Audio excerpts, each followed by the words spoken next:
আসসালামু আলাইকুম রহমতুল্লাহি অবরকাতুহ। সম্মানিত ভিউয়ার্স, সোশ্যাল মিডিয়ার এই জামানায় আমরা ইচ্ছে করলেই এই মাধ্যমটিকে নেকি কাজের, ভালো কাজের মাধ্যম হিসেবে ব্যবহার করতে পারি। এ ব্যাপারে মুসলিম শরীফের একটি বিখ্যাত হাদিস আজ আমি আপনাদের সাথে শেয়ার করব ইনশাআল্লাহ।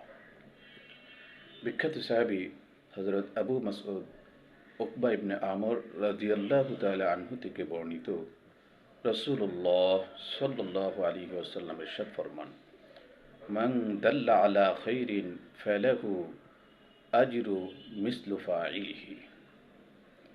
অর্থাৎ যে ব্যক্তি কোনো মানুষকে কোনো কল্যাণকর কাজের প্রতি, ভালো কাজের প্রতি, নেকি কাজের প্রতি পথ নির্দেশ করে, পথ দেখায়, আল্লাহ সুবহানাহু ওয়া তাআলা খুশি হয়ে ওই ব্যক্তির আমলনামায় ওই কার্য সম্পাদনকারীর অনুরূপ সওয়াব বা নেকি তাকে দান করবেন।